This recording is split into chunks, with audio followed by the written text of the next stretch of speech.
podcast is part of the Sports Social Podcast Network.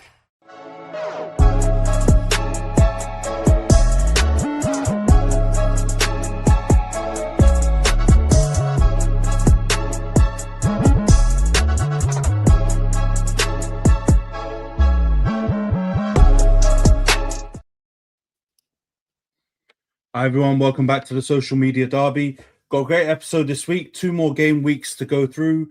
No predictions because obviously we've got the FA Cup this weekend and then the Carabao Cup semi-finals in midweek. But yeah, we've got a lot to chat through. A big 6 fixture as well, Arsenal versus Liverpool. And then first time having Rhys on since his manager got sacked. And first episode we've all been on since my manager got sacked. So we've got a lot to chat through. But before we do, for those watching on YouTube, please subscribe to the channel, like the video, leave a comment, share if you can. For those listening on the audio podcasting platforms, please follow, give us a 5-star review. And of course, all the views expressed in the podcast are just jokes, entertainment purposes, and not real reflections of our opinions unless they're football related. Let's crack on then. How are you lads doing? Lot to chat through, man. Not only the football, but also the sackings. And you've already got your manager, Rhys. That was super quick. I don't think I'm getting a proper one for a little while. But how are you, man, doing?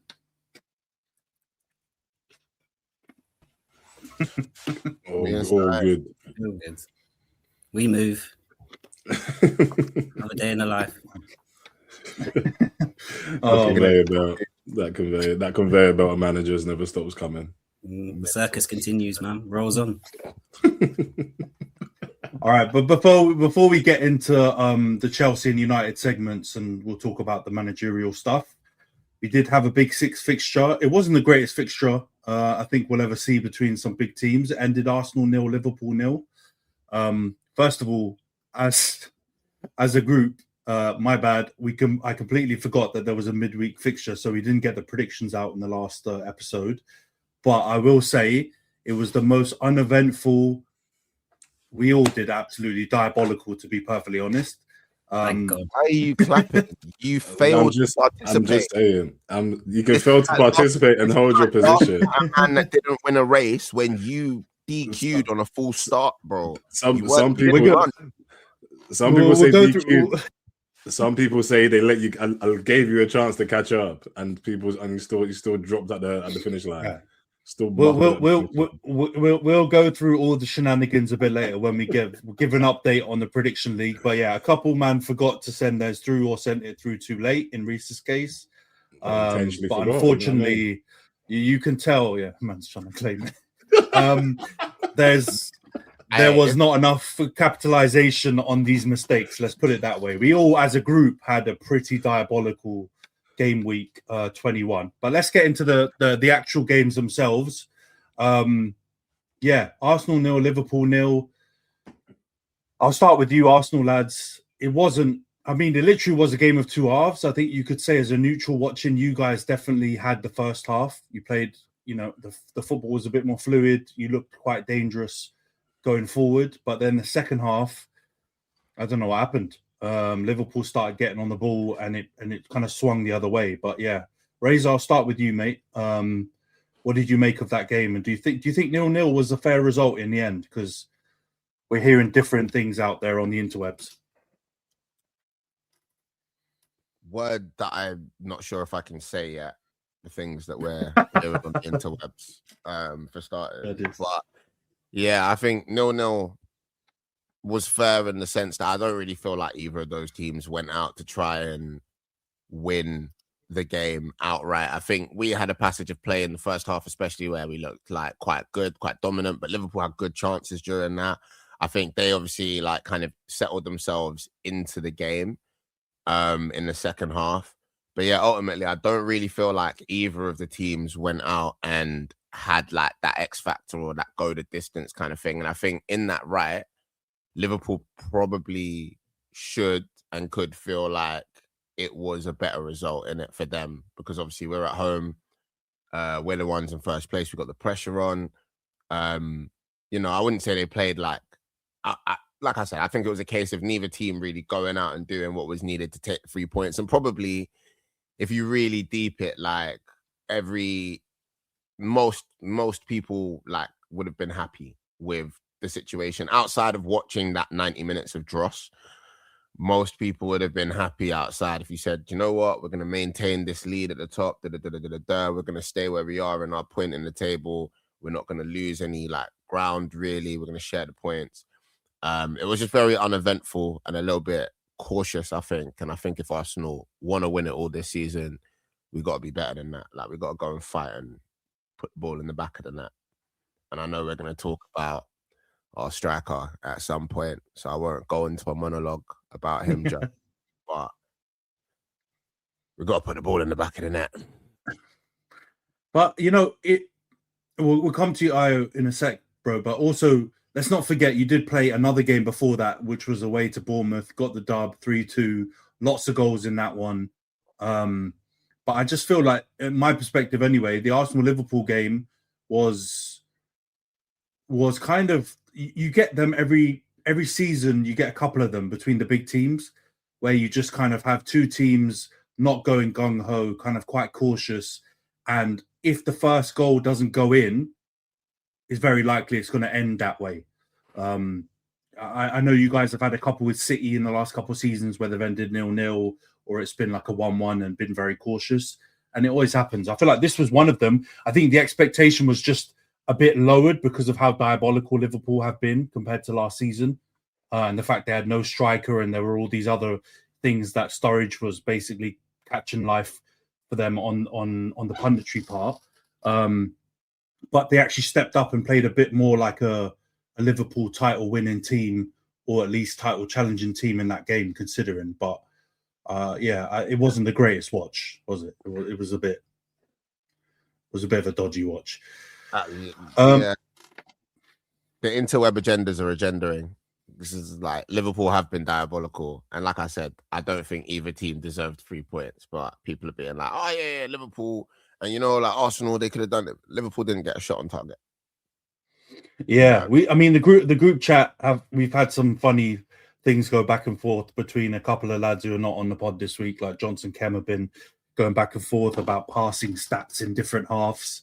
And then we saw my favorite things, the stat lines with XG and all that. And I'm sorry, if it's under 1, no one deserves to win anything. It was like 0.56 versus 0.34. No one deserves to win if you can't even reach one expected goal, which I know is Io's favorite stat. So we'll use that as a segue to come to you, bro. What did you make of the game?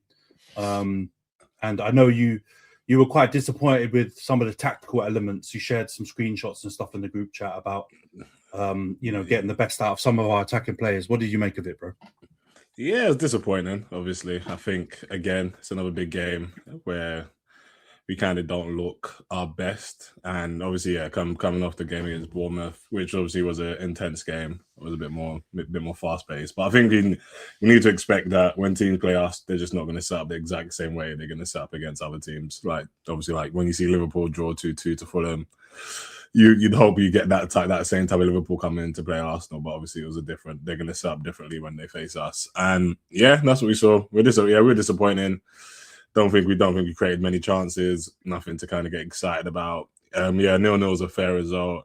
But I think a lot of the big 6 games as well, they've just been really, I think they've all been cagey pretty much this entire year. They've not been really expansive or exciting or what we've seen in, like, I guess in the last few years. I guess everyone kind of hopes for those City versus Liverpool games when it was like Mane and Firmino and Salah versus the whole Sane, Sterling, and like Aguero times when those City days. But yeah, it just seems different now. And I think it's also like a indictment of football. It's very technically, it's very much a tactical game now. It's not really down to individual brilliance anymore. And yeah, as I said in the group chat, I think that is very much a symptom of our team. I think we rely more on like breaking teams down tactically, where it takes a bit of time, where it's all very much recycle, and then finally get that breakthrough instead of like kind of trusting our individual players and their skills. And then that's where it came from when I put the picture of Saka's positioning and the fact you've got Timber and then Capier playing pretty much left forward and right forward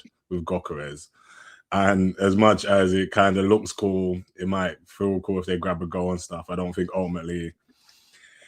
don't think ultimately that's it's not nice to watch. As I said, yeah, I think it's a shame that Saka, like, if Timber's playing right forward, that means Saka's hugging the touchline. And obviously, I think the ball is going to go to Saka there. But I just much rather my right winger be in those positions and kind of be a bit more closer to goal instead of always hugging the touchline, which I think Saka's done a lot this year, and it kind of shows with his output as well. And that's what people like Kem would love to mock, but we don't really listen to Kem because he doesn't really use facts or he doesn't actually look at the game tactically, sadly. But yeah, I think it's just little things like that. So I kind of wish that we just didn't, especially in the big games. I'd love for us to take it to Liverpool. Obviously, it's hard if they're going to play a low block and they're just going to sit behind. But I think that's where you've got individual players with individual talent, and that's why you need those kind of game changers. That's what I think Saka is.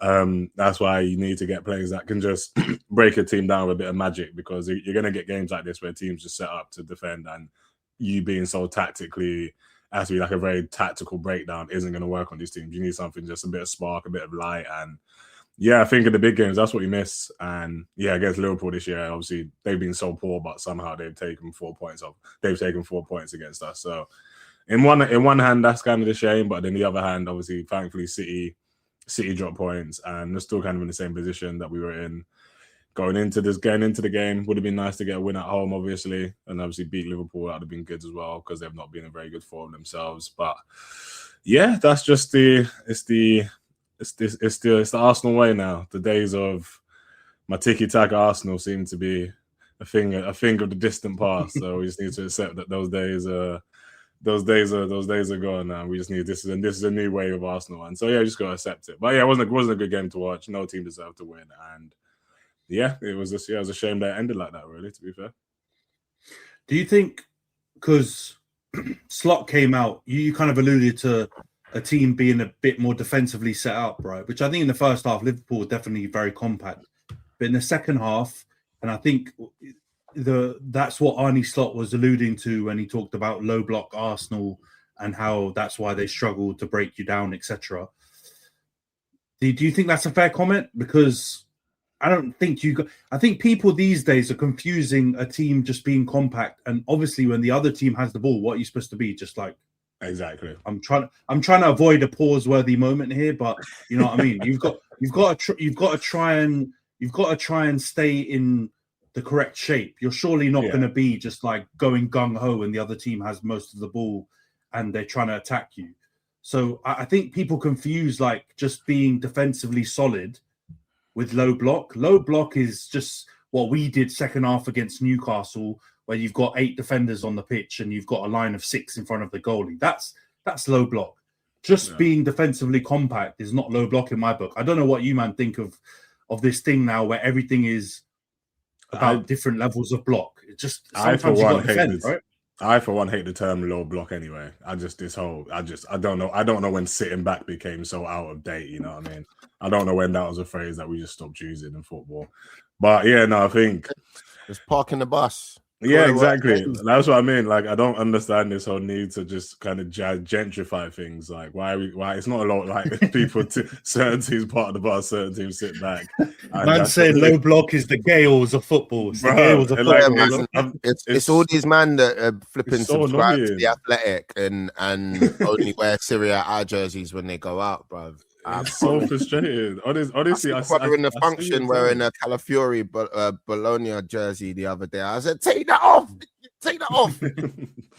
Bologna. But it's about game. It's about game state, though, right? Like, I understand if someone comes out and says that. If you're playing like, I don't know, like who's a real I feel Jose gets harshly tarnished with this because he did do it a bit, but he would also move with the game, and like a lot of his teams were quite attacking at times. Like if the team sets up, Simeone used to be like that. Yeah, sure, exactly. Yeah, but the thing with like Simeone, it's like they play to their strengths. They're going to play you on the counter. Like if they know they can't outpossess you, obviously they're going to be like, let's just sit deep, and then when the time comes, then we're going to just hold back and then wait for our moment to kind of attack. So I think it's just naive, and I think we've seen it more this year with teams sitting back. I think the problem is when you see big teams doing it against big teams. I think that's why people think it's wrong. Like, you don't mind if you're going to play like a promoted team because you don't. That's understandable. But when you see a big team play a low block against another big team, it just feels like come on. especially when it's like Liverpool. Yeah. They spent money. It's like, come on, let's be real. Neither one of these teams played a low block in this game. It was about game state. So in the first half, when you had more of the ball, Liverpool got to defend and be compact. The second half, when they had more of the ball, you did the same. No one played a low block. Right? Some teams have done that, and I get you, Ayo, you're right. Like when a big team does that, people seem to get outraged. Although I feel like even that's harsh. If you're going away to like one of your big rivals, it makes sense to be a bit more, because you don't have to go out and win the game away. Right? You can come away with a point, and unless you're chasing the team and the situation in the league is such that you have to go that way, why would you? You've got to let them come, like actually try and attack the ball for their fans, and then you can maybe catch them on the counter. But I don't think anyone did this. I feel like Slot's just crashing out on every press conference if his team don't get a win. It didn't make sense to me. This is all of that Americanization of football nonsense. People want to see a hoop sesh. This is not San Antonio versus OKC, guys. Like, people are upset, and a lot of the time it's neutral fans that are upset because they want to watch what they feel is an exciting or expansive game of football. But football... No, but the thing is, I hear you. That's not the way that that's not the function of sport. If you look at what Americans often used to say about the sport, it'd be like, you watch for 90 minutes and no one could score. And you can still watch a banging game that finishes 0-0, or you can watch a game where one team has got 75-80% of possession, but the other team are like fighting back. Do you know what I mean? And I feel like we found such linear, arbitrary ways of talking about the game now. And I think one thing, if I ever have to give Kem credit for anything, I think one thing that he's right about it, but then he also plays into it when he wants to be a troll. The little troll. Troll. Yeah. Don't want to get cancelled. He is definitely some form of rodent. But like, it is, like, I think like people use stats and use all of these like sort of different ways of analyzing the game that ultimately just happen because journalists and pundits have more computers, more data, and need stuff to say. They need content. Do you know what I mean? That's why we're talking about this, that, and the third, isn't it? Like talking about XG and like final third passes completed. But I saw someone share that Allison had more touches than Gyökeres in the game. You flipping idiot! Of course, like, bro, he's the goalkeeper. Like, common sense has left the chat when it comes to talking about football and you're analyzing the stats and the data and whatnot. So I think the low block and the game states and the XG and all of that, it's all part of it, isn't it? Like, people are just like, oh, here's something from Opta or Scorecard that I can use to run what is essentially my team rivalry, my team agenda, the player that I don't like agenda, my manager system doesn't work agenda. Do you know what I mean? And it's just like, are you watching the game? And that's why when like certain people, Kem, start talking to me about like, oh, well, look, you had this many touches in the box and like you couldn't. Broski, did you watch the game? Because if you watched the game, you wouldn't be excited about it. Like, you would have watched 90 minutes of Dross and you would have just charged it and been glad that you didn't pay to go see it in the stadium. But I think that's the thing, though. I think the only part I disagree, I think, when people say it's like boring, I think that is because I think when people see, like obviously as I referenced earlier, when you had the Liverpool City games with Klopp and Guardiola, it was exciting. Like, even though the teams are both like really, it was always tight. It was always like a good, entertaining game of football. It wasn't boring. And so obviously now when we have Arsenal, it feels like all our big games. I can't remember the last time I had a big game where I felt I was like out of my seat, watched just like dismantle, or like had a really competitive big game. So I think that's why last season. Maybe last season. Maybe, yeah, true, yeah. And when but even like the 1-1 we had this year against when we played them, like it was just such a kind of game. But usually, like I think obviously when people see the Liverpool City games like from back in the day, like not back in the day, literally like 4 years ago, it was just literally bang, like two big teams getting against each other. And just kind of like, absolutely just great football being played and being expressed. So I understand as a neutral, it's boring to watch, man. If you see two big teams that are great players, and it's just like ping pong, but there's no like no one trying to go for the actual break. So football's become about winning. Like the need to win is so heavy now. And if you look at some of those, like when we talk about the City pool thing, yeah, a lot of the times when those games were being played, like, okay, cool, you're trying to like smash them because you're chasing them, but the people chasing you are not that close to you. Do you know what I'm saying? Like, there's you, man, having your little battle, and everyone else is kind of watching on like this, innit? So it almost felt like that now, where not only are other teams getting into the mix for the title race, but like the battle for Europe is so much closer, like the margin is so much finer. And bro, like European football winning this is like half the managers, 2/3 of the managers of the clubs on the pod today have been sacked in the past 2 weeks. Do you know what I mean? Like the level, the required minerals for success, like what you need to not be thought of as a failure, the bar keeps raising. Do you know what I mean? So people are getting tense and tetchy with it. Like you would never see teams, like you would never expect to see a Leeds Liverpool type game like you saw this season 4 or 5 years ago. Like last season's champions struggling to get any points off a newly promoted side. Do you know what I mean? Like I personally think that that's why like the whole league has changed. But if you want me to get in my conspiracy theory box, it's not a conspiracy theory. I do think like not just Arsenal, but obviously Arsenal, you run a little agenda, you get more clicks. Same thing with Manchester United, same thing with Liverpool. It's the big red teams. That's how you do well on social media if you make football content. Sorry, Rhys. World champs though. But like that's the facts of the matter, innit? And I think if we are gonna talk about it in that way, like let's look at like the Martinelli Bradley situation, because we're talking about what Slot said, and I think Slot actually said something reasonable. He always says wild stuff in press conferences, but he actually said something reasonable on that situation. But if you look at the way that like people are talking about it, people were saying that Martinelli needs a lifetime ban. Yeah, but that's Gary Neville. Gary Neville riled that up on comms. He completely lost his head and was an absolute bollocks on that part. He acted like he'd done like a leg breaker when clearly he'd not understood my man was actually injured properly, and he thought he was time wasting, which to be fair, a lot of players do. But I want to ask one question before we move over to Rhys and we start talking Chelsea stuff and then get into United. This game, even though historically based on last season and maybe the last couple of seasons would have been a big top 3 fixture, Liverpool are 4th, guys. They're like 14 or 13 points behind you. Is there an argument to say if Arsenal, and I don't want to set off Io here, but were a bit more expansive and maybe tried to play to Liverpool's weaknesses, like a lot of teams have done this season and beaten Liverpool, that you could have got joy and got the 3 points? Or do you think that the game didn't offer it when you got to, on the pitch?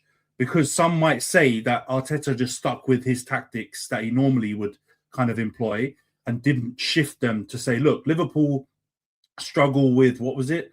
Long balls and low blocks or whatever that Rhys said. Or maybe I got it right then, didn't do it justice for you, bro. But going for like more of a Sam Allardyce style of football, you could have Tony Pulis ball, you could have actually got the dub against Liverpool. Or do you think that this game didn't really offer that opportunity? Either one of you, Io, Razor, what do you man think? Do you think that that's fair, or do you think it didn't offer that opportunity? I remember, mate, I think every time we played them, I remember the first time we watched it, we went to Anfield, I said the same thing, we should have took it to them. And it frustrated me as well, like the first game, and it's frustrating again, obviously. I think, as I said, I think Arteta is very much, it's like follow the tactics and then we break you down. As I said, we need, obviously that's why I think we sign players like Eze and like to be like these kind of game, or have like Ethan, that kind of bit of magic to break a team down. But obviously I think he's very much stuck in this way of like, you play within the system, don't like leave the system type of thing. Maybe I could be wrong, but that's just how it looks. And so, yeah, like I think we should always take it to Liverpool because they've not been good, and I think we've seen it. Like obviously they're going to play different against us, but that's when we should like change the way we play, and that's what frustrates me more than anything when it comes to Arteta, is that as much as we've made so many improvements, I feel like in big games he kind of doesn't ever want to take the handbrake off or kind of take those extra risks, which obviously the risk might not pay off, but I feel like this is why you sign players like Eze. This is why you've got your Odegaard, you've got your Ethan, you've got Saka. Like, let these boys shine, let them do something, and then see what happens with it. But I just feel like it's always believe in the system, and then we'll break them down. And if that doesn't work, then we just have to we'll take a draw and be happy type of situation. But yeah, that's how I see it, and it is frustrating because Liverpool have been there for the taking this entire year. So not beating them at all this season, I think that's so disappointing. Like super disappointing to me. You agree, Razor? I can see wincing and reactions. I don't agree. I was actually going to avoid arguing with Io for once on the pod, but what have I said that's justifiable of an argument? There's nothing there that I said that was outrageous. Man, some doom and gloom always. Like what? This is again with this rhetoric. What is Can this? you shush? Did I let you What speak? is this? I let you speak. Shush. And then you started insulting me. Honestly. Yeah, well, then say smarter stuff. Impossible. In terms of, it's too smart already. In terms of this narrative that other teams are going out and getting points against Liverpool and other teams are going out and getting points against. I hear you, but like they are not playing the same way. They are not setting up. They haven't got the same energy. You're telling me that the team that like dropped what was it, 4 points to Leeds in 2 fixtures? You tell no disrespect to Leeds, but do you feel like Liverpool are turning up? And like Liverpool are turning up, they're going after these games. It's the same thing on both sides, isn't it? They're going after certain games, and because they're going after it, they're getting exposed. Teams do this every week. Wolves did it. Everyone was like, "Oh, you only beat Wolves 2-1. You needed 2 own goals." Like, bro, people are coming to the Emirates and they're being like, "We are not getting dunked on. We're not getting smacked about. Can't happen. I don't want to be Tottenham." That's what's happening. And when you enter the thing with that, it's gonna restrict the free flowingness of the game, but it's also gonna make it like it becomes more cagey, more tense. So I do think like it's a bit reductive to be like, other teams are getting points off this team. We've not got as many points off this team, and it's disappointing. I do agree with you that he needs to start like changing it up, but then also again, it's like if we go for it and we get smacked, your criticism is going to be on him. It's not going to be like, why have our team not managed to, you know what I mean? Like the criticism is going to be on him. Personally, I think, like we've got forwards that we made enough chances in the first half. We were dominant enough in the first half. We could have been 1-2-0 in front going in at halftime. And like Arteta can move the little dots around the board, Amorim in the Grimsby game styly, but like he can't put the ball in the back of the net for man. Do you know what I'm saying? Like when like the system's not perfect. I would love the system to be tweaked, but the system's not so bad that we're coming with, what was it you said, and 0.45 XG or whatever it is. Like, come on, bro. Like, when does Gyökeres need to take like accountability? Even Saka, like Saka's not banging in goals. He's not as clinical as he has been. There are things that he would have just 2 seasons ago. And everyone wants to make it like, the tactics are terrible. Bro, Odegaard only just started remembering that he can score goals. I hear you. I feel like we should have been better. I feel like we should turn up more.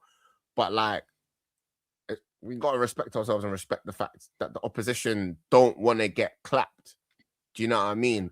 And we're clapping, guys. People were like, oh yeah, Villa, they grabbed the last minute win. Bro, we smacked them about.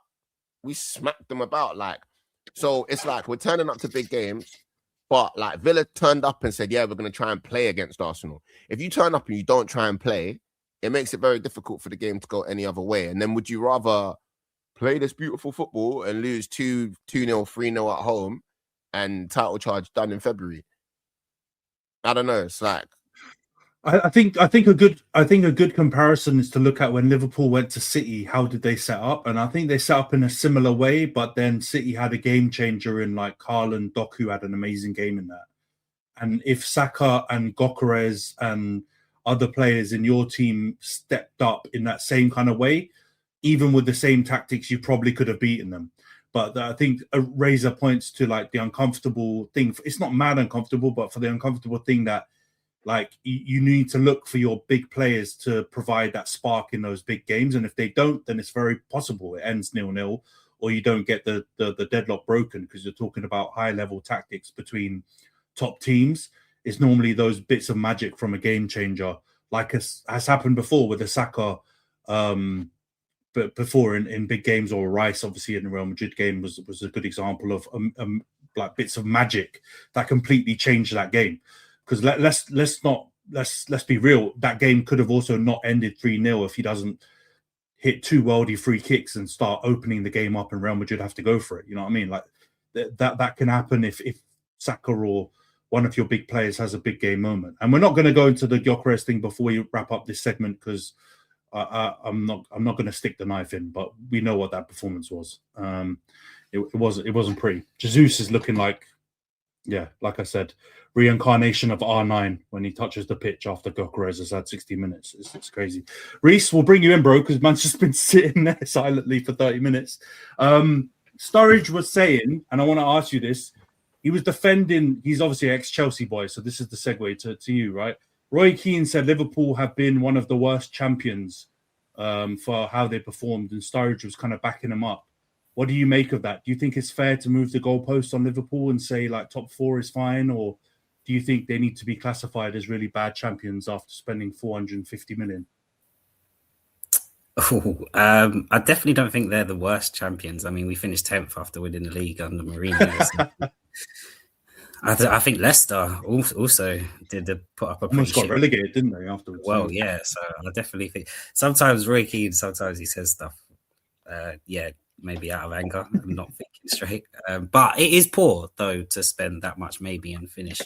So, even then, because the league's been so bad though, like you could probably argue that they're not doing that bad. If they're in the top 4, it could be worse. And right now, top 4 looks like the best way for them to recover for their season, because they're not going to win the league. Let's face it. There's only one team right now with everyone else slipping up.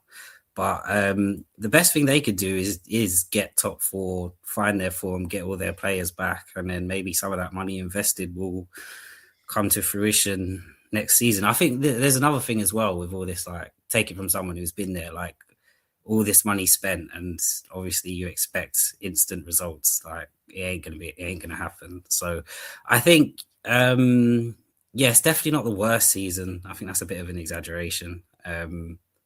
But obviously every season could be better. But they're sort of building momentum, I guess. They had quite a long unbeaten streak, didn't they? Yeah, 10 unbeaten now. A lot of draws, but it's 10 unbeaten.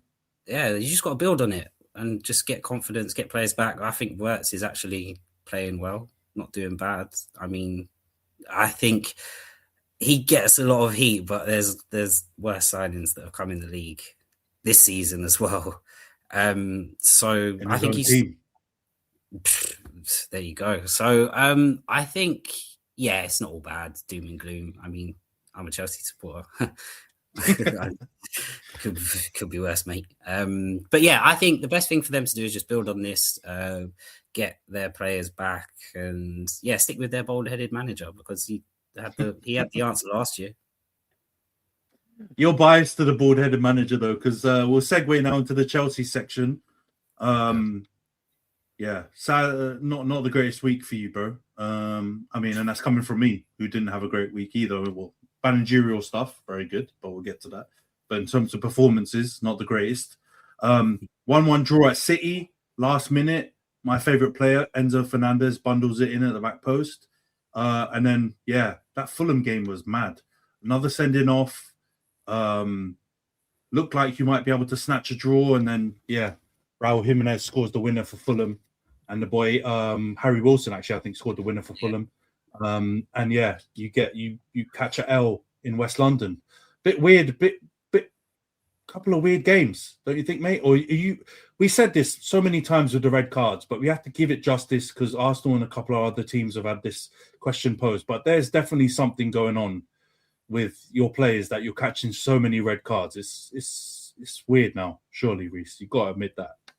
Oh yeah, 100%. The red cards are ridiculous. Like you can't even justify them anymore. I'm not even saying with experience in that, because how many red cards do you fuckers need before you need to understand that you're leaving us short, bro? Like, what are you doing? Like, and it's Cucurella. He's not a youngster. He's like 26 exactly, or something, or whatever. That says it all. One of our most experienced players is still getting sent off and putting us in jeopardy. Like, it's just ridiculous. And like the last couple games kind of signifies the good, the bad, and the ugly with Chelsea. That's pretty much what we get. Like City, not a great first half. Second half, we came right back into it, and I think we could have scored at any point. We played really well. I think the substitutions were key. Andre Santos in the midfield. So that was great. But then we followed it up with that against Fulham. And the thing is, we started well. First 20 minutes, I think we did play well. But then it's just that completely turns the game on its head. And then, just for the next 70 minutes, we're backs against the wall type performances. So the thing is, the red card was stupid. You can't justify it.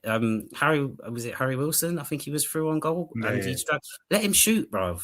Let him shoot. At the end of the day, you're elite players. You should be used to going behind. And you can't do it, because when you do that, like I said, the first 20 minutes was dominating. So I have faith that we got back into the game, that we could, and we did with 10 men. So there was every chance we could have gone on and still won. Early in the game, it was just a stupid thing to do. So, but it just highlights the kind of lack of experience that we've got. And it's not learning from mistakes either, bro, because the way that went was very similar to United in game week 5. Mbeumo's through, goalie in that case makes the dumb decision. You could have just let him through and score, and you've got all the chance to come back in the game and win. And Fulham with this situation is really similar. Like you said, Harry Wilson's balling out, bro. I've got him in FPL. He's been cooking for the last month. But even if he scores, oh well, you're 1-0 down. You can still come back and at least draw or win the game. And they just take the wrong decision. And that's 3 months after doing the exact same or very similar thing at United. They're just not learning from mistakes either, which is concerning. Same shit. And then it just goes down to having that experienced head on the pitch, not in management. We ain't even got that in management, but on the pitch to say, listen, hear what? Calm down, stop.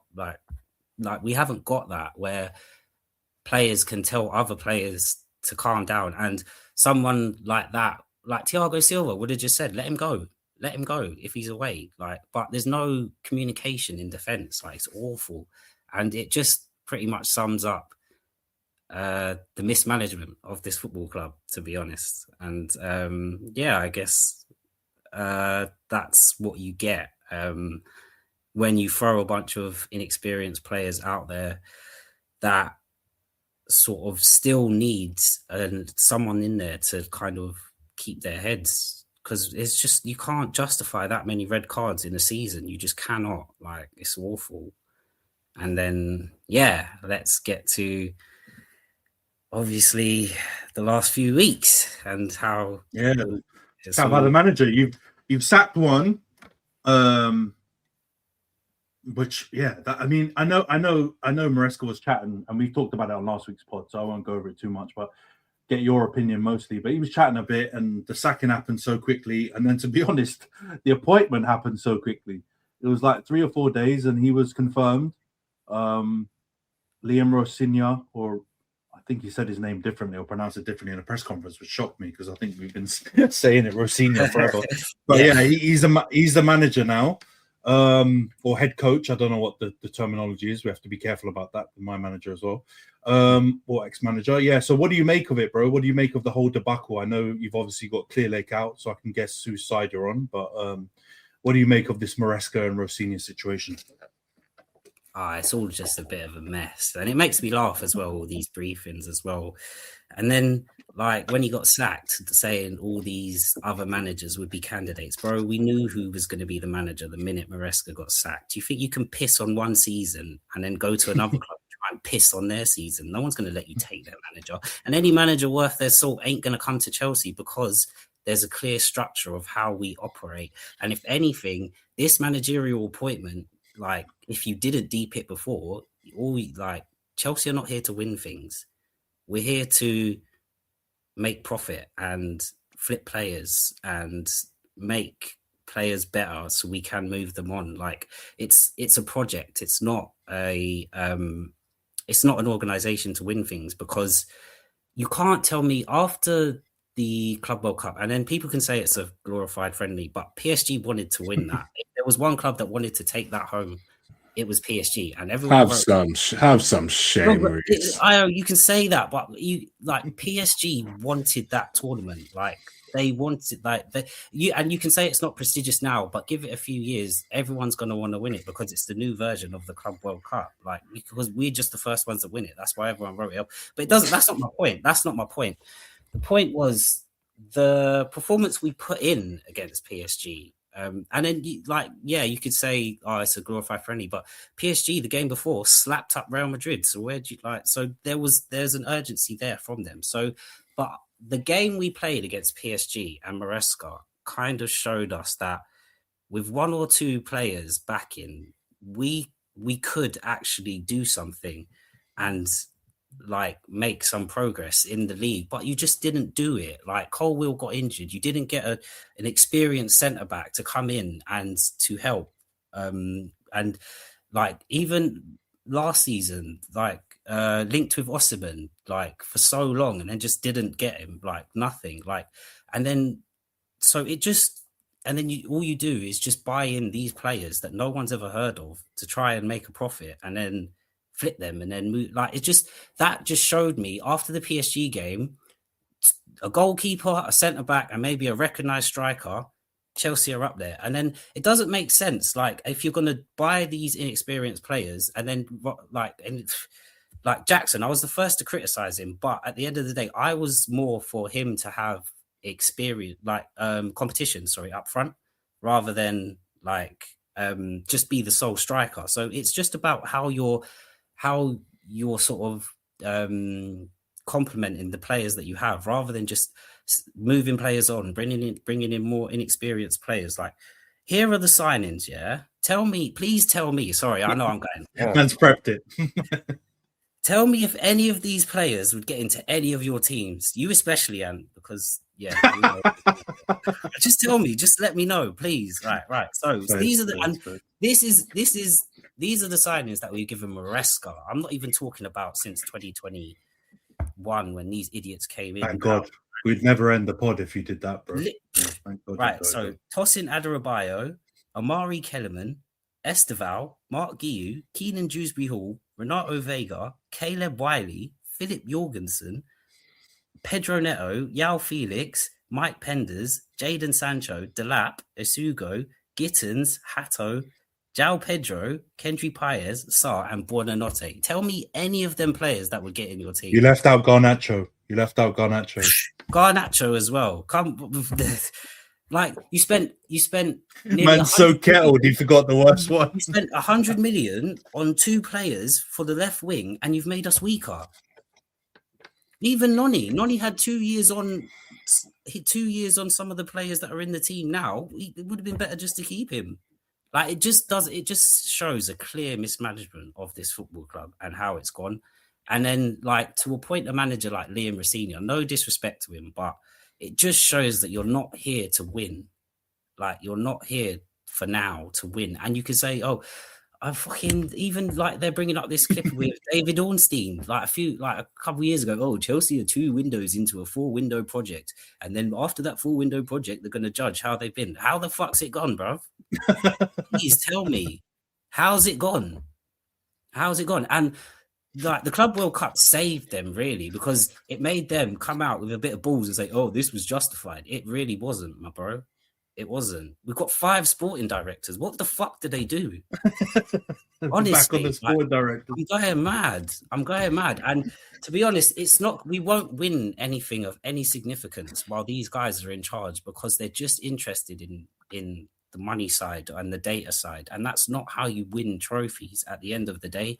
So, I just feel like what they've done is they just, with everything to play for in the new year, a semi-final in the Carabao Cup, which apparently, according to Sky, it's not the end of the world if we go out. Who are they to even say what a cup final day is to a fan? You pricks. But I'm raging. But so. This has to be clear. We were still in the top 4. We could have gone to the knockout stages of the Champions League, and it's just because your ego has got in the way of someone who knows what they're like. Don't get me wrong, Maresca wasn't perfect. He's learning on the job, but he sort of gained the trust of the fans, and it got to a point where he saw the flaws in the team, and you couldn't even give him a recognised centre back. like linked with Mike Maignan, pulled out because of the extra 5 million. Like, piss off, man. Like, we can't do this all the time. We're shortchanging the team. And Maresca saw it. And because you're not happy with how he's calling it out, granted, he shouldn't have said it in the press conference, because then that it all just went downhill from there for him. But like, because he's called it out, you've decided with your ego to just scrap everything we've had to play for this season and just put it in the mud. It's giving Potter vibes when we let go of Potter and finish 12th. Like, we've gone from everything to play for to literally could be nothing after next week. So yeah, that's kind of it's peak. And I think it's always going to be Clear Lake out until they understand that this isn't how Chelsea should be run. Like, based on the work Abramovich did beforehand, and even the work Ken Bates did in stabilising the club. Like, you're just literally pissing on all of it, like, because you've got this crazy model that you want to implement. But yeah, let me stop there. Generational. I hear it, man. I felt that's the best one yet. No, I could resonate with a lot of it, man. We'll get to United segment in a minute, and I'll probably crash in a similar way. But I hear it though. But I can't really disagree with any of those things, because when you listen out all them players, some of them are my deadwood, which is mad. You know what I mean? So the strategy is absolutely crazy. But I think as soon as you heard the rumors, whether I'm sure they're not rumors, I'm sure they're true, like about them not signing players over a certain age, and they have all these policies and stuff like that, you know what the deal is. Then you kind of know the Mike Maignan stuff is probably not true. It's probably just put out there to just try and get the fans to come on side. You know they're not going to get an experienced centre back. You know they're not going to sign a proper left winger when you need one. You know they're not going to sign an Osimhen. They're going to sign a Delap and a Guy and whatever else these young strikers are. Yeah, it's not. It's like the proper American corporate playbook. What they're doing, right? It's to use the 15 PR agencies that they've got to put out positive news about what they're doing, and then in the end you're left with Garnacho and Kittens and whatever else you got. Like, that's what's going to happen, isn't it? But Razor, Io as well, just to focus on the Rosenia appointment. Hope I got it right, because I actually like Liam Rosenia. He seems like a decent guy. What do you make of this? Are you buying the kind of PR that the club are putting out there, or have you looked at his record and realized this is just like, it looks and smells like a company man, to be honest? Yeah, he had no option, right? He left. I bet they said to him. He had an option. He had an option. Let's not run this narrative. He had an option. No. He would have lost his job. We're in a dictatorship. But Dag Mugabe is running things, bro. If he says jump, we say how high. Well, they do.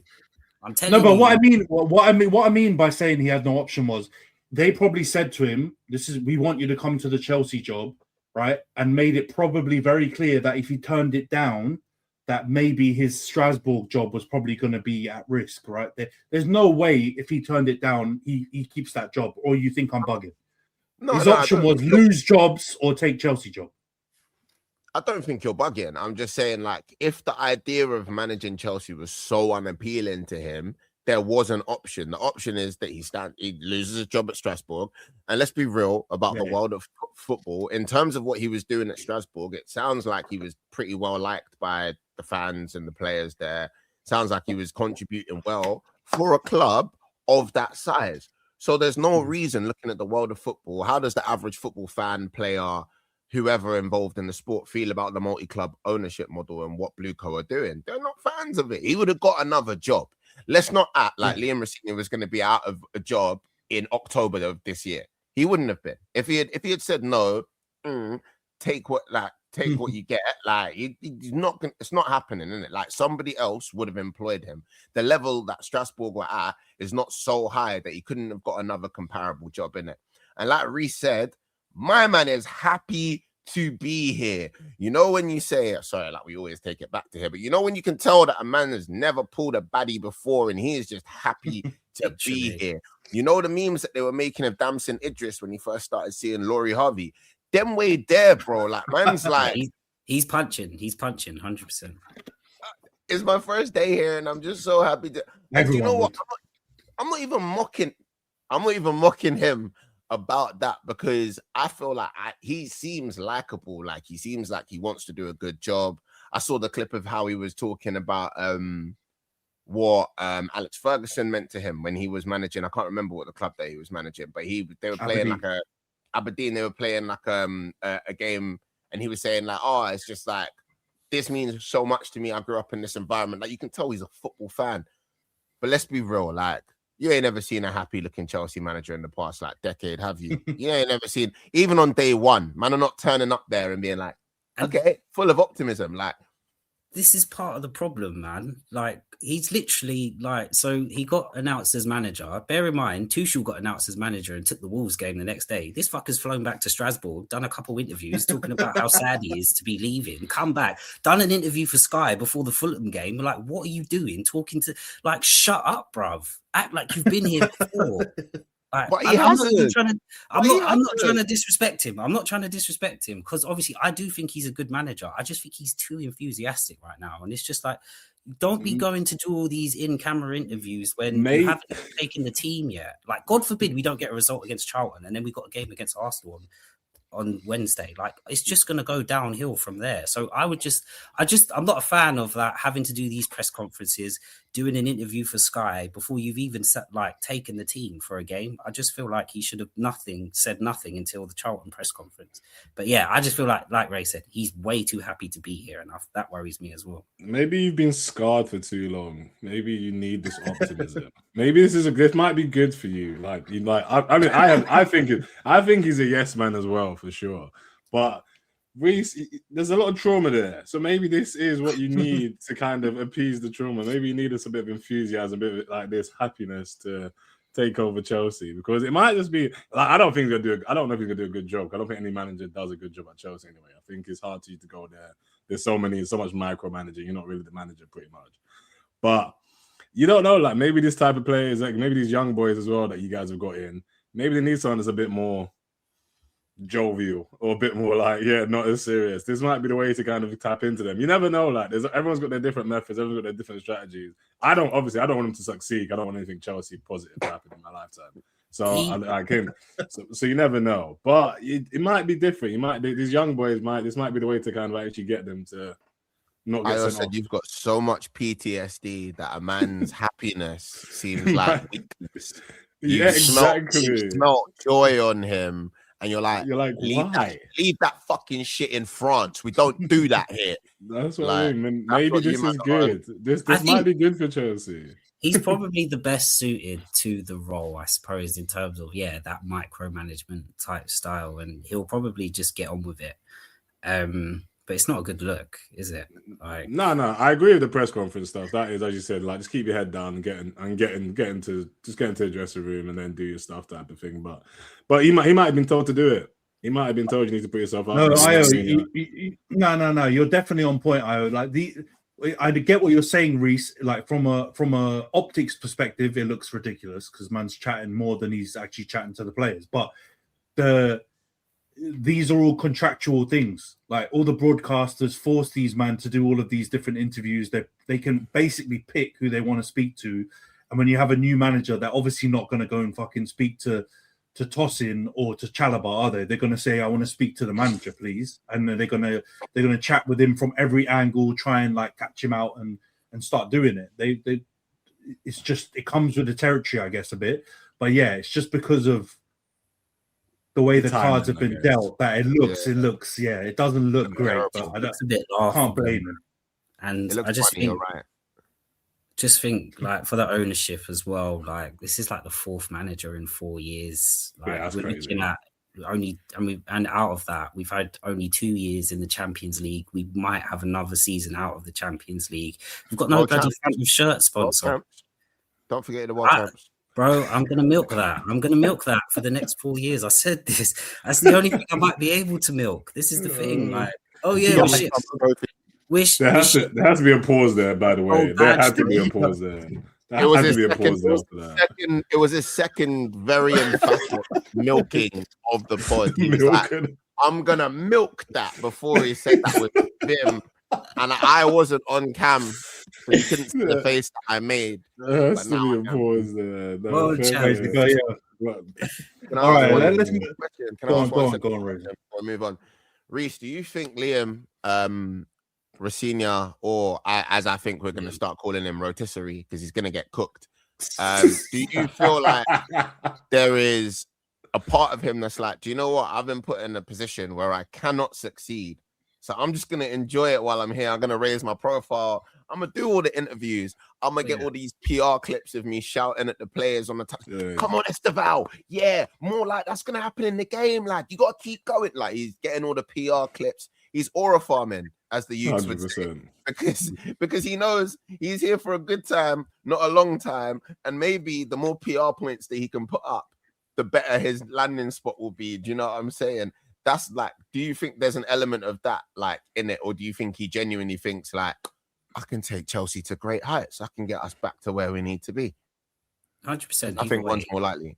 Either way, he's got nothing to lose, to be honest. Because, Chelsea managers don't really have a long lifespan anyway. But didn't they give him a contract to 2032 or something stupid like that? Mm-hmm. Yeah, but there'll be get out clauses in that. There'll be get out clauses in that where like, I think with a contract like that, they wouldn't just give him one with a massive payoff. I think there'll be like get out clauses for both.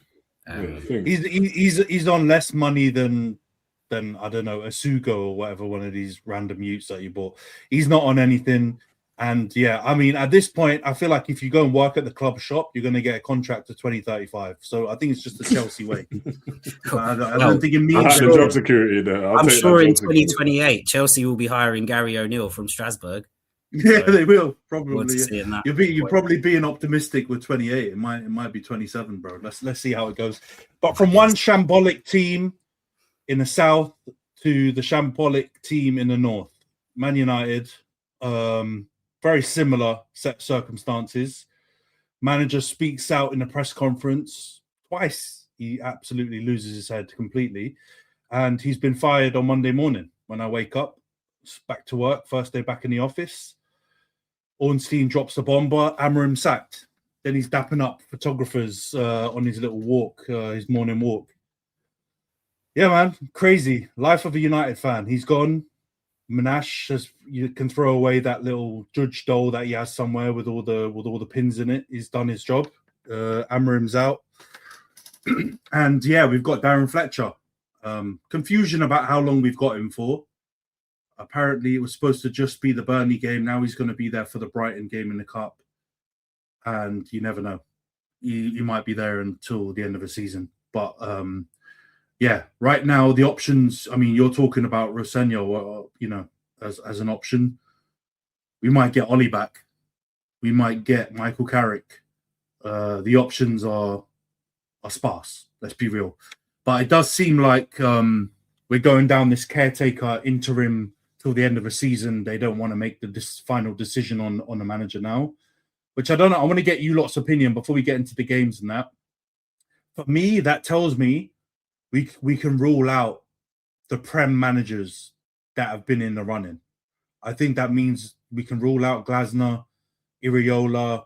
I think Marco Silva's been linked. For me, this points towards them wanting to wait for a World Cup manager that might be on the market at the end of the tournament.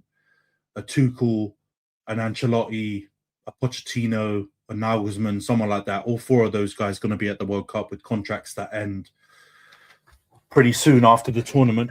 So maybe I'm being too optimistic that these idiots know what they're doing. And, the correlation is that those four are the best managers available. And so I'm hoping that they're going to try and go after them. But they could also be just trying to save dollars because I believe the 3 Premier League managers are all out of contract at the end of the season too. So they could just be waiting to get Glasner, Iriola, or Silva at the end of the season, no compensation, save money so they don't have to fire more dinner ladies. It could be either one. What do you make of this United thing? Because I know you want to stick the knife in and put your tagline thing, about hating United in there. This is your chance, bro. Get it out. That brings me joy to see you guys suffer. Is that the one? It brings me great joy just to watch what you guys are getting through. I've told you this. For as long as I live, seeing you guys suffer, it brings me nothing but happiness. And in these dark days to see United tears. It was always great. No, I was gutted that Amorim left, to be fair. I think it was wonderful to watch. Honestly, it was wonderful to watch how bad you guys were, to see his complete disregard for just refused to play a back four, and then seeing that a back four worked, he said, that can't happen under my watch. I'm going back to a back three, and he just refused to acknowledge it. I think you guys, I don't think you're gonna be looking for those big World Cup managers. I think you're definitely waiting for the summer. I think to try get Glasner or Iraola or something like that. I just think there's no point hiring one of these managers now in January when you're not going to give them any money. Like, at least get them in the summer where they can actually have a bit of time with the team.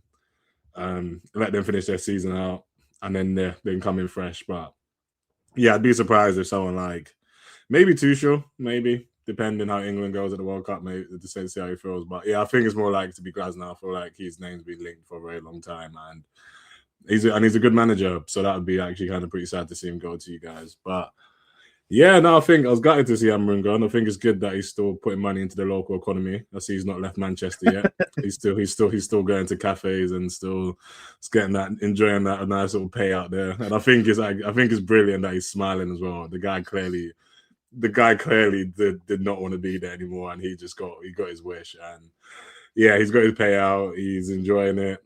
I don't think he was doing a good job anyway. The fact it took this long to sack him I think that's the ridiculous part. I think the fact he wasn't sacked for performance, he was sacked for basically speaking out of turn.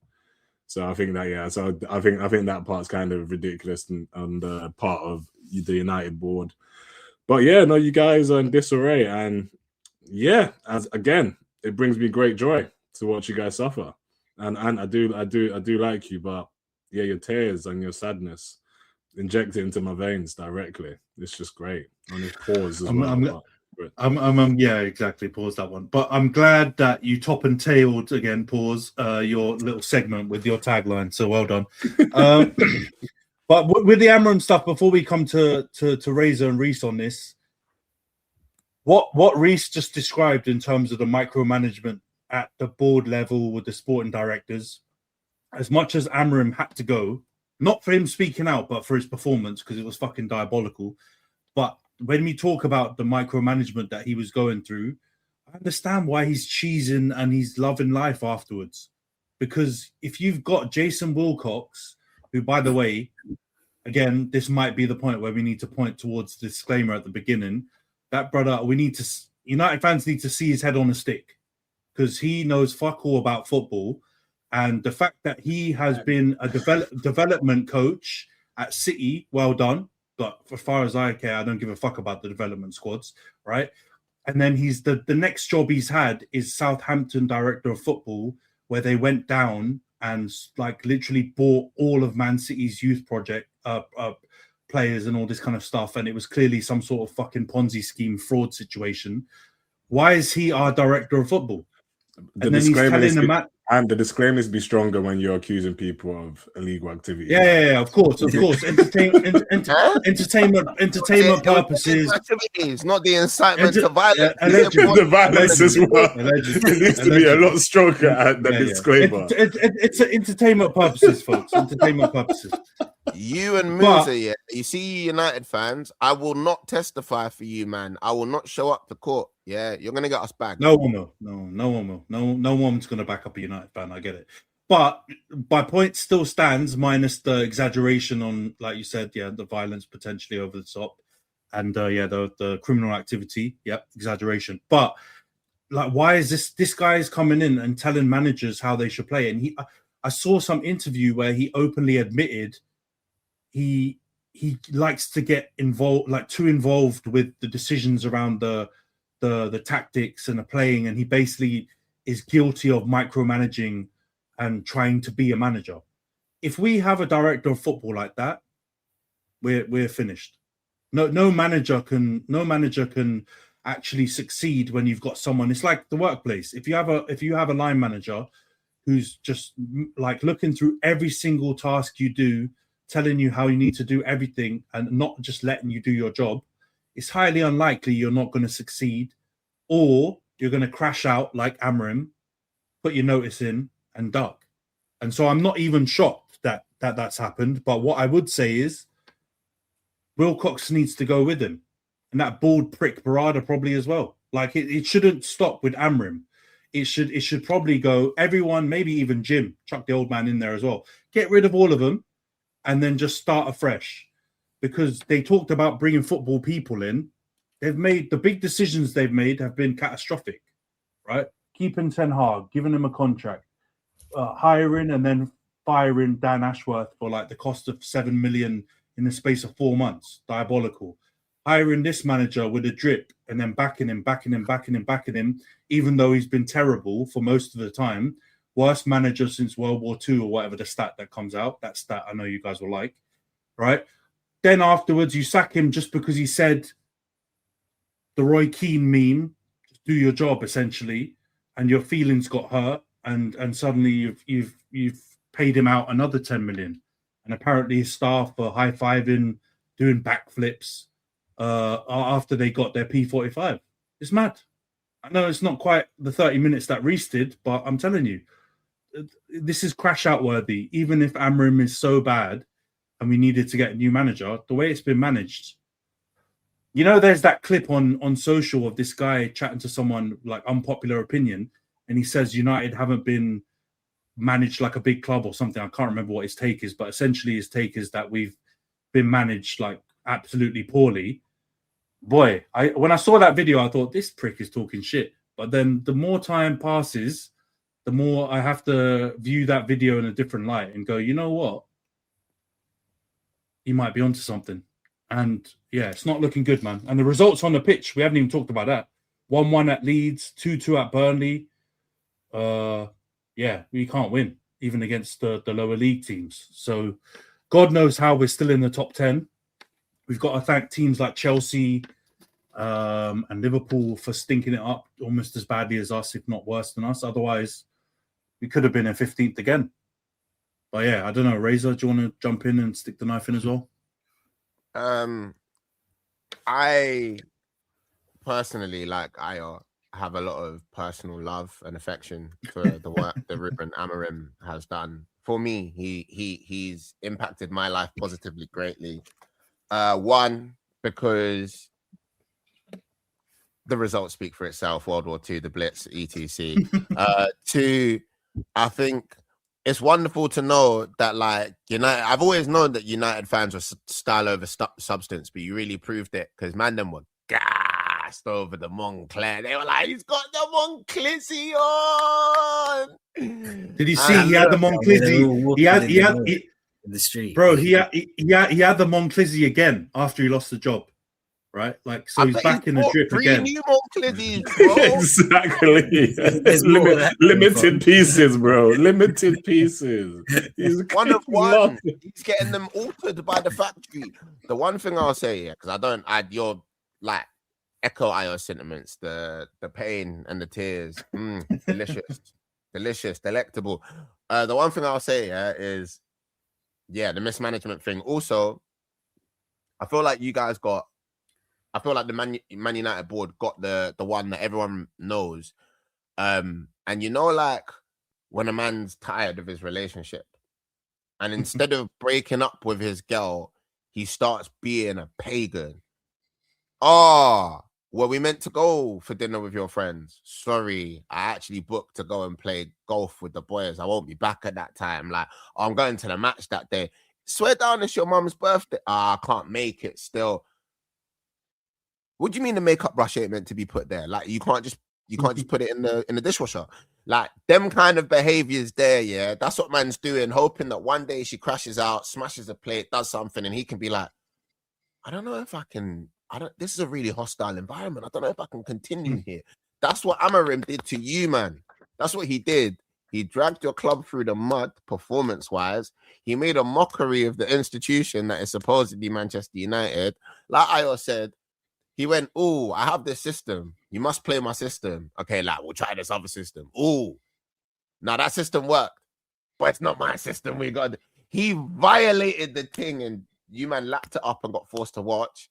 And I can't wait for what you lot put on the Jumbotron for season 8 or whatever it is, or whatever this comedy of errors is. It's beautiful. It's so great to watch, man. Give it to Fletcher.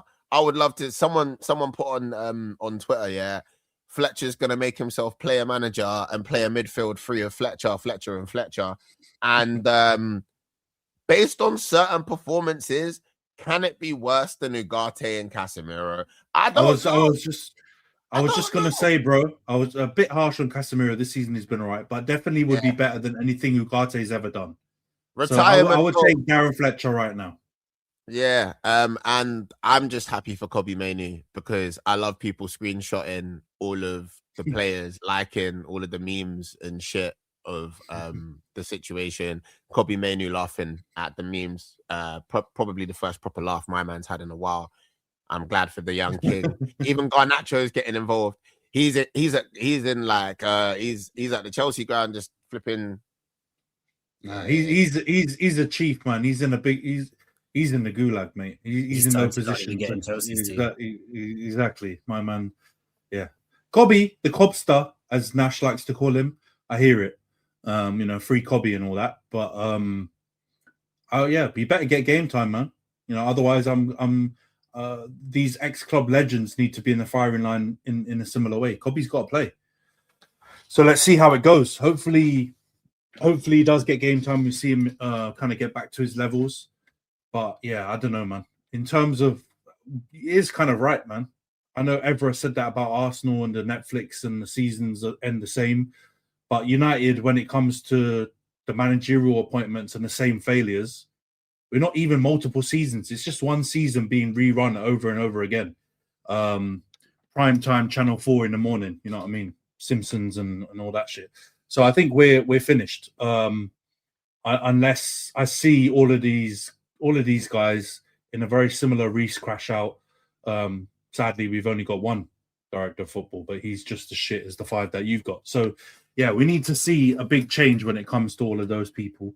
And yeah, these guys think they're smart as well by putting Fletcher, Carrick, Ole Gunnar Solskjaer, Van Nistelrooy. What's the trend with all those four-man guys? They're just looking for a protective blanket. They think, oh yeah, we'll get an ex-player in. Exactly. We'll get an ex-player in. That will shut everyone up. Oh, the fans will calm down. They won't get onto us. Nah. I swear to God, I better not see United fans get put up with this shit. Because if United fans, if Ollie gets top four, you're going to give him the job. Yeah, man. Ollie at the wheel. We're right back there. We're right back at the wheel, man. We're back at the wheel. No, I'm joking. Ollie's lucky to be in the running, mate. You know what I mean? He's had his chance. It was good for the first 17 games or whatever, and then it crashed out afterwards. But yeah, we need to get someone else in. And but they're gonna fail, man. What you man said is I can't argue with any of it. If you get a different person in with the same idiots above them, micromanaging in the same way, I can't see how it's gonna work. So yeah, I think we'll just bounce around how we have been in the last kind of 6-7 years between 4th, 5th, and I don't know, 10th or whatever. So yeah, let's see how it goes. But in terms of the performances, Leeds, I think that was a rubbish game in general. I don't even think Leeds kind of smoked us. No team kind of smoked each other. It was just a bad game. And then the Burnley game, we actually peppered them, but of course, typical. We can't seem to defend. We had so many chances, goals disallowed, all kinds of different things. And if you can't beat Burnley away, yeah, that tells you all you need to know about the team, man. We're not serious. But anyway, enough United. I'm tired now. Let's go on to the FA Cup round 3, Carabao Cup semi-final previews and all that. We're obviously not going to do predictions because we're not counting this in the league. It's just for the league fixtures, but we'll chat through them briefly. We're at home to Brighton.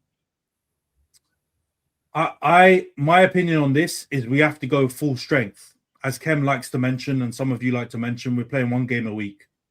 We don't need, who needs rotating? I'm sorry.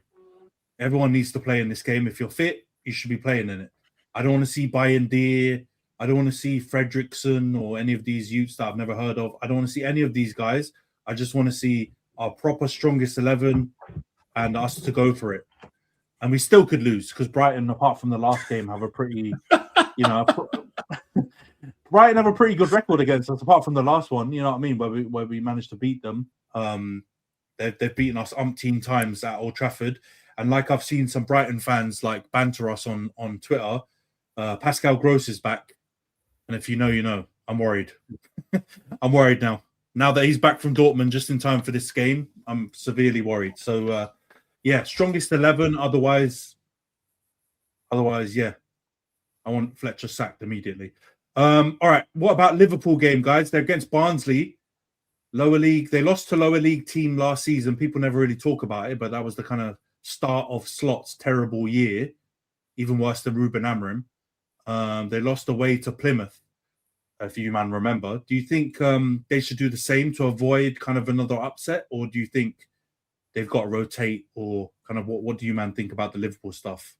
We obviously don't have a Liverpool fan to discuss it. Do you think they should go for it? Definitely. Yeah, that's in terms of things to play for. I think there, to be honest. So I think they definitely, but obviously be mindful, because obviously you don't want to send your full squad out. But then they lost to Plymouth last year, so you know, I think Slot has to kind of take this one serious and start as you mean to go on.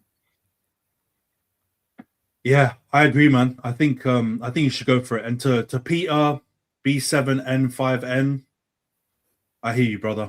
United, Luke Shaw. That's got to be something that I'm going to get cancelled for as well. So I won't chat about it. But you Rhys are depressed. Football's a tough world right now, man. Brother, Luke Shaw eats the same amount of Big Macs that I do, but he's on 200k a week. And he's, you know what I mean? Like, let me play then. I'll play left centre back and be injured all the time and eat Big Macs. Come on, man. All right. From one joke situation, this question I've definitely it's funny. So Arsenal away to Portsmouth. Do you man think now that your anti-knife crime campaign is over, you can get a win in the FA Cup again, or do you think it's mad? I will knife crime you. Shut up. That is mad. And it's not over. We're just not wearing the kit, all right? Yeah, man. Also, why is it when we do good stuff in the community, we get laughed at? Exactly. Because you lose the same day. Of all the things to banter, man said, "Oh, knife crime is bad." Like, and it's like, oh, bro, we're scraping the bottom of the barrel. We're scraping the bottom of the barrel. You man are top 6 points. Talking about you. Be joking about the general discourse, isn't it? Like, it always baffled me. Even before we started losing in that kit, there were people like, "Oh, well, you know, classic Arsenal, absolute woke." What's woke about not wanting you to get stabbed, bro?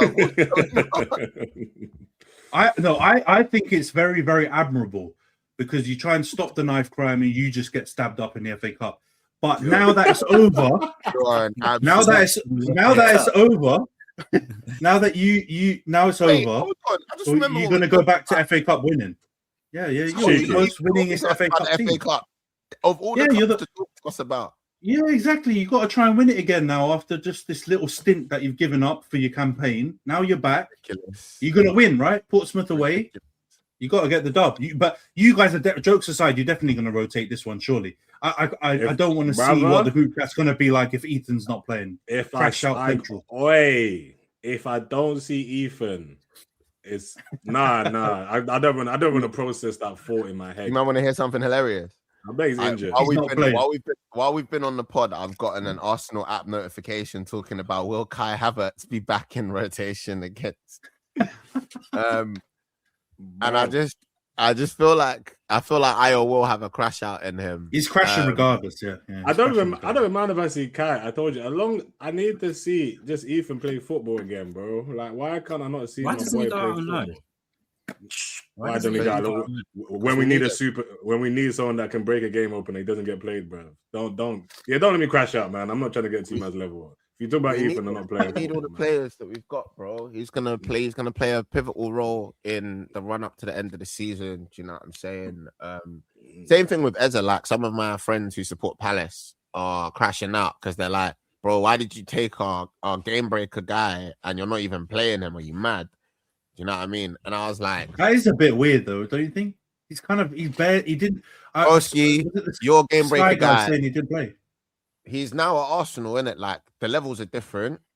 Arteta keeps saying that he's very happy with him in training. Everyone keeps saying that he's amazing. He keeps saying he's very happy with what's going on. Like we're talking about somebody who, for starters, hasn't had like many full seasons without getting hit by like a heavy or a reasonable injury. Do you know what I mean? He's now playing at a bigger club with bigger expectations, but he's also coming off the back of playing a lot more games than he generally plays in the season. I think we're just trying not to break the shiny just toy managing guy. him. Yeah, man. Like this is what's going to happen, and we're going to get to the end of the season. And you look at the workload that we're giving to players now, and we're going to have other players that are going to play their role. That's how I feel about it, innit? And I think like if Ethan wanted to go on loan, I'm sure there's a lot of clubs that would have loved to have had him, and I'm sure it's not the first time that they've had the conversation. I think we're going to get some players on the pitch. We're going to get some minutes. The Ios and that are going to get there. They're going to be able to chill out a bit. And it's going to be see my boy play, man. I just want to see him play.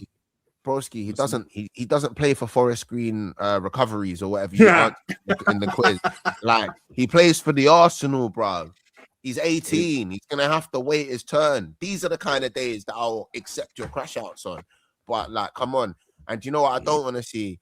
I don't want to see MLS play left back. I don't care who we're rotating. I don't care how many. That's unfair on him, man. That's unfair. Bro, I love Miles Lewis Skelly. Play him it's at a confidence thing. I agree with that part. And the confidence is gone. And playing him at left back, you're putting him under too much pressure, and he's not going to get his confidence back by getting daggered by Jeremy Pong, bro. Yeah, no, true. But there's no way that player from last year that played amazing at left back isn't still there. It's just a confidence thing, man. It's a confidence thing. Like he needs his confidence. I know, I hear it, but like Miles, I've been saying since he was playing well, I don't want to see Miles playing left back. That's a future. No, I agree. Build. Like, do you know what I mean? But I think he's third choice left back now, though.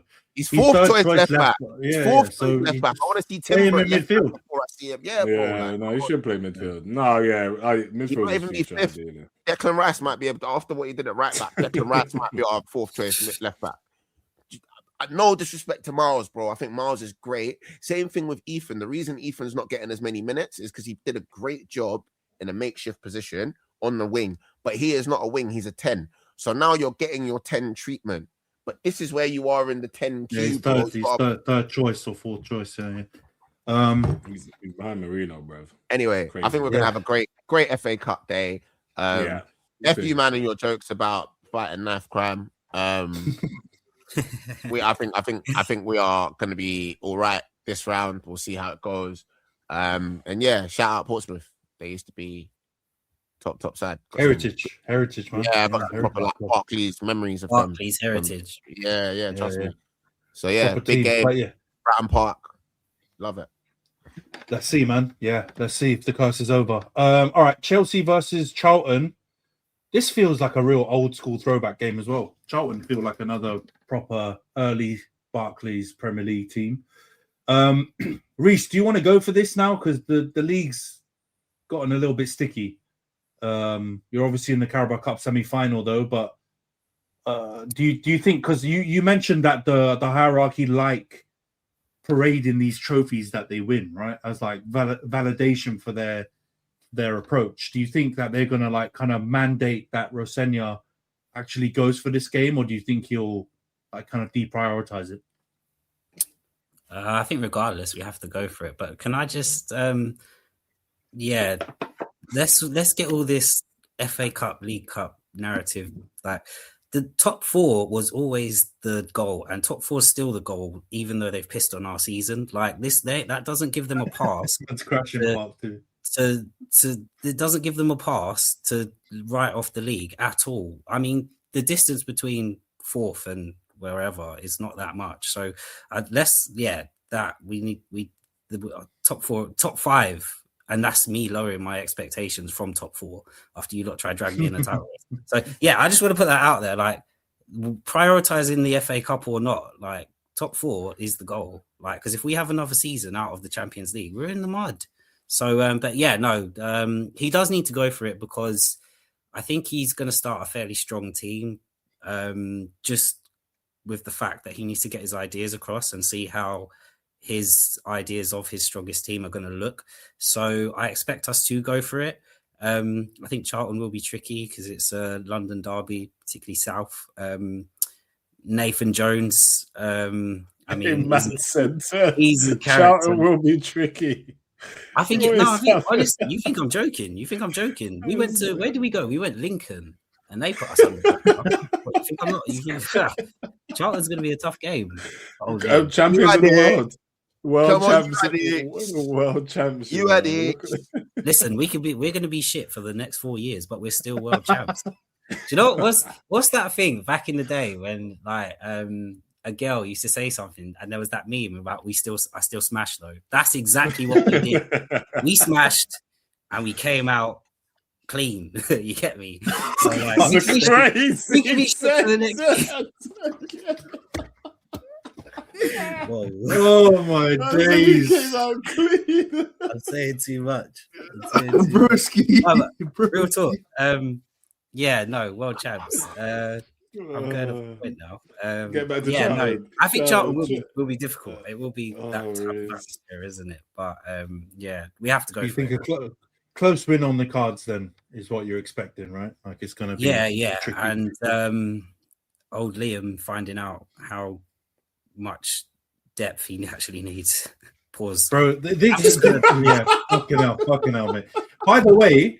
Liam, we're going to skirt over that because it's crazy. The last 2 minutes have been mad. Oh yeah, delete that, please. Bro, it's live, bro. What are you talking about? The Charlton, like Liam, the banter aside, he's managing the championship. That's been the most of his experience. So Charlton away, you're hoping that he's going to be prepared for whatever kind of, the new manager shock that might come up when you play teams in the lower league. I think he should be all right, but yeah, it's his first game, proper game, right? Like, so let's see if he's able to get off on the right foot. But it's going to be. I know these guys are bantering you, but I can relate to lower league team away being a struggle. Let's not mention Grimsby, please. I just think if the atmosphere. Oh no, I was just going to say. I just think if the atmosphere is hostile, then I don't think we adapt well to hostile atmospheres. So that's why I just think they'll make it difficult for us in that game. And then, it's a new manager. So I don't think we're going to have that bounce that everyone thinks they're going to get with us. Yeah, let's see. All right, let's go on to the Chelsea-Arsenal Carabao Cup semi-final first leg. It's on Wednesday, yeah? Out of these two, who do you think needs a trophy more? Because I know Arteta's got one, but obviously not with this current set of players. And Chelsea struggling in the league. Would the trophy be more beneficial for Chelsea? What do you, Razor? What do you think, bro? Do you think who needs it more out of these two teams? I think there are compelling arguments for both. I think one thing that Gary Neville et al. On the punditry keeps saying that I do think isn't just hate is that this Arsenal team seems to have a little bit of, they get Bambi legs when it gets to crunch time because a lot of them haven't been there before. And it's a reason why I think having players like Jesus back is important. Just somebody who can be like, yo, lock in, this is what we're doing. So I think progressing through a tournament, winning knockout games that have a lot of potential on them, I think that's a good experience for our squad to have. And I think it could help us in our endeavors in other tournaments that we care about winning more. I think in terms of like winning the cup overall, I think it does more for Chelsea this season than it does for Arsenal. I think if we win it this season, people and don't win the Prem, people are going to be like, do you know what I'm saying? If we pick it up on the way to winning the Prem or as part of that campaign, then it's a nice to have. Whereas I think like kind of what Rhys was saying is like, I feel like you were saying that you don't feel like, like don't abandon the Prem and come to me with the Carabao Cup because I'm not going to care. But I do feel like a lot of Chelsea fans that I know would like that in it. I feel like they would say, not saying like if you dropped out of Europe, but like if you were still up there, like getting into the top 4 and you pick up a Carabao Cup, it's going to be similar to what some of United fans were saying. And, oh, even one of our worst seasons, you know, like we still picked up a trophy. We always win trophies. Unlike you, man. Do you know what I mean? So I think in terms of the experience for the squad and what it means to the campaign, Arsenal could really use it. In terms of actually lifting the trophy this season, I think Chelsea would probably want it more. Yeah, I hear it, man. What do you make of it, mate? Do you think? Nah, we need the trophy. We need the trophy. We can't. It's we need to win it. Like regardless if it's just a Carabao, I think it's just a confidence thing. You need to, as you said, the players need to lift the trophy. Like hasn't won anything with this crop of players. And I think just for confidence, and obviously, as Razor said, if we win it on the way to win the Prem, then it's a great thing. But if we win it and we don't win the Prem, I won't be happy. But I think in terms of confidence, it's going to be something that will build. And if we can't be at Chelsea are there for the taking, the trophy's there for the taking. Like it's just something to build momentum. And if that's on the way to winning more trophies, then it's perfect. And you can't go another year without having no silverware when we looked as good as we've looked. So we need. I want to see this. I want to see this trophy in our cabinet at least, or at least once. But Rhys, from the sounds of it, it looks like you both would like it, but as kind of a stepping stone to another target, right? Like Arsenal obviously are not looking at the Carabao Cup to be their season definer. They want it to build the momentum to take them. Because there is a correlation, though. There is one thing that, again, GNF said that isn't just pure waffle, which is that a lot of if you look at the Prem winning teams, a lot of them do have that momentum, like kind of boosting win in the Carabao Cup on the lead up to winning the league. And then you could hopefully use it in a similar way to springboard back into top 4, top 5. Do you think that that's fair? Or do you think, like you said earlier, F this off, just get the top 4, top 5, and that's what you care about more? It's a bit of a difficult one because I just feel like our chances have just got slimmer with everything that's kind of happened. So it kind of puts Arsenal in the better position to go and win it. In terms of who needs it more, I mean, a Carabao Cup win for us will only make the board look good. As much as I love a cup final day out, I think, and then, you could argue with Arsenal as well. The thing is, like, a Carabao Cup won't suffice not winning the league. So, but what it will do is maybe give Arteta a better excuse to throw Community Shields in with his FA Cup win. I mean, you could argue Arteta definitely needs that. But no. In all realness, a Carabao Cup win for Arsenal would kind of show how serious they are in terms of like having that fight and going to those stages of like competitions and going to win it. It should, I think it will be a good thing to boost their momentum going forwards.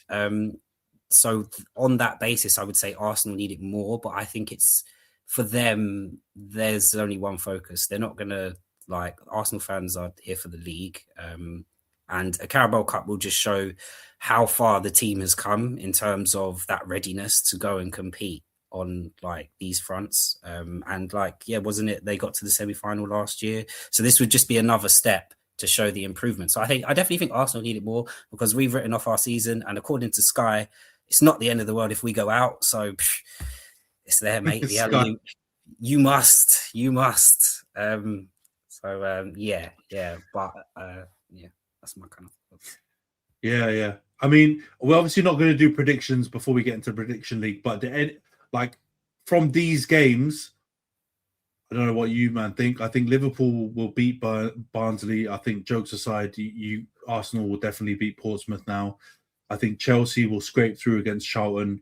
The United-Brighton one, I think it'll probably end up a draw, but I think there's no replays this season, right? So it goes to pens, based on what I saw yesterday with Nottingham Forest and Wrexham. So it would just be very typical United to lose on pens at home to Brighton. So I'm probably predicting something along them lines to happen. But the Chelsea-Arsenal one, I I hear it, and I understand the doom and gloom from Rhys' side, but I actually think this will probably end up like a draw, and then we'll go into the second leg like with a bit of jeopardy. But I don't know if any of you, man, have a hot take on any of these games before we move to the prediction league. I think there'll be one upset. At the moment, it looks. I wouldn't group Man United and Brighton in that because I don't. I was going to say that's not really. To be honest, I think Brighton beating you would be more expected than unexpected, given how your season's gone. I think there's one upset in there. I'm praying it's not us. If you look at the teams, it's most likely to be Chelsea. Sorry, Rhys. But Sky Sports and that. Yeah, like I just feel like my favorite thing about the FA Cup is anything can happen, and it's a bit random. Do you know what I mean? And teams proper turn up. I would love a Danny Welbeck dagger for Brighton. I would absolutely adore that. But Peter had me earlier, but he's ruined it. He's lost you now. I think it might be you Chelsea. Lost me now, Peter. I think it might be Chelsea, Charlton. I don't know. And then in terms of that Arsenal-Chelsea game, I honestly don't know. I need to check, but I'm pretty sure one of your players, if not more, are suspended for that game. For some reason, probably a red card. Probably Cucurella. Yeah, probably Cucurella, maybe Caicedo, someone. But I just think that in terms of all of that, that's going to have a real impact, and the 2-leg thing is going to have a real impact. So I don't know how that's going to go, but I definitely think we're going to get an upset in one of these FA Cup fixtures. I don't want to speak too much about the FA Cup, but with the Arsenal game, I can see obviously maybe a 1-1 like it always is at Stamford Bridge, but I think the Emirates, I think that's where we'll come unstuck, and I think Arsenal will show their quality, but it's always the unknown with a new manager and whatnot. So he might tactically take Arteta to school. Sounds mad. Even you didn't believe that as that came out. I tried to believe it though. I tried to believe it as I was saying it. That's the thing. But, yeah. I don't know. It happens, right? No, I think you guys. Stranger things have happened in football. Exactly. And I think we played you guys a couple of weeks ago, and you were screaming about Rhys James being the best right back or something like. Let's not get into that again. No, exactly. So yeah, best midfielder. Rice was at home. There you go. Exactly. So yeah, no, it could be a tight game. I don't. At home. My midfielder dropped 2 man of the match performances against Rice and Rodri. Don't at me. I'm joking. World champs, look what we're flexing. World champs, look what we're flexing right now. I'm fishing. I'm joking. Let me stay. Best midfielder in the Prem can't inspire any level of discipline from his team. Leader. I didn't say best midfielder. I didn't say best midfielder. I'm just saying the performances he put out against the best midfielders. Mad. You know what I like about Stamford Bridge? You lot move the goalposts about all the time, man. The goalposts can just up and down the pitch. Oh, the goal's there, man. The goal's there. You said Rice was the best midfielder. I wasn't disputing that. I was just saying Rice got left at home. There is no disputing it. Rice had more ingredients backing him on the pitch. We needed this. We needed it. We needed a bit of this friction before the game, guys, because it's going to make the next pod nice when we get to it. Them and I got a racist. They got a midfield made up of a racist, a window licker, and the shin kicker, and they always want to talk about Rice, man. Leave Declan. Keep my goddamn midfielder's name out your mouth. You know what I mean?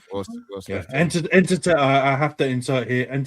Pause. Entertainment purposes, guys. Entertainment purposes.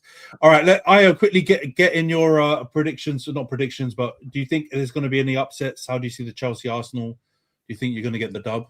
Quickly before we go to the prediction league. Yeah, I don't think any upsets. I think every team will go. I think all the favorites will go through, and I think Brighton will beat you guys.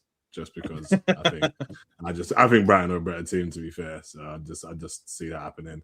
And Chelsea Arsenal I think will be tight. I don't think it's going to be as easy as we'd hope, because I think they always turn up. So I think it'll be a tight game. I think as Rhys said, I think a 1-1 looks likely. And but hopefully the return fixture should be better. So Why is this guy here, man? Tell him to why. I was trying to read the name and I was like, why am I looking? The whole episode, and all of a sudden he's just. I don't need. Just let him. Just go enjoy your time, bro. My God. Go home. Yeah, well done, Kem. Well done. He's kept. I tell you what, his attendance record in terms of actually being on the panel is god awful. But in terms of comments, man's got 100% record. He's always in the comments trolling. But anyway, let's go on to the prediction league before we wrap up. So yeah, the drama that was the top two in the table, Rhys and Io, both did not submit their predictions in time. To be fair, it was like a bit of a surprise game week in terms of us getting the reminders out or lack of reminders. But yeah, they both flopped it, and it didn't really affect things too much. So Rhys is still top, 72 points, 12 correct scores. Io's still top, second, top two. On 70 points and 10 correct scores. Goal difference splits him and Johns. Johns is in third with the identical record, 70 points and 10 correct scores. Kem is in fourth, 69 points and 11 correct scores. Razor's in fifth, 67 points and 8 correct scores. I'm in sixth, 62 points and 6 correct scores. And Nash is still bottom in seventh with 53 points and 8 correct scores. So yeah, stinker of a week. I think Kem got 2 points. Razor got 1 point, I think, and Nash got 1 point, and everyone else got nothing. So you guys should be ashamed of yourselves. Ashamed of yourselves. That is disgusting. It was a poor showing. A free pass for the man. I've never laughed so much when you sent the updated league and I saw no movement, bro. I was in bits. I was like, how did not one of you get anything from any of those games? It is shut up. No, I can't, because you guys had a chance. You had a chance to come up, mate. You realized you missed the deadline. No, this is your week, and that's it now. Hold on. The thing with the prediction league, is there's a moving amount of points you can get each week, innit? So, like, let's say there's a game week where none of the social media derby teams are playing each other. There's probably going to be like 4, 5, maybe even 6 big fixtures. 6 fixtures that we're going to predict on. If someone has like I think the top in one game day is 2 so far, or 3 correct predictions so far. Do you know what I'm saying? Like, I think that's the same in a game week. If someone gets 3 correct predictions in the top 5, they're gonna relax, man. Relax. If you could be this positive, you've got a slimmer lead, in this thing than we've got in the Prem. And if you could be this positive about Arsenal, me and Johnny wouldn't have so much. Not even got a lead. He's second. I am so glad, because it's great, because it's not gonna. You guys had the chance to overtake. Anyway, I told you all the hate, and we're here. It's Rhys though. Rhys is cool being at the top though, but I'll be back to it. My rightful positions. I'm not gonna lie. When I saw Io missed, I wasn't as worried as maybe I could have been. There's no fear with them. No one else scares you. Exactly. This is it. No, there's no fear factor from the rest of them. Week. Exactly. And I think you should reconsider those reminders, though. Just saying. No, I'm not getting back into that. I'm not getting back to that. All right. Anyway, we've got no predictions this week, obviously, because the FA Cup and Carabao Cup. We'll be back next week, and then obviously going through. We've got the Man Derby. We've got a couple of other big fixtures to go through. So yeah, a humbled me will be entering the Man Derby chat in a different attitude than I did the last time. But yeah, we'll wrap up the pod here, guys. Great episode, and we'll see you guys all next week. Take care. Peace.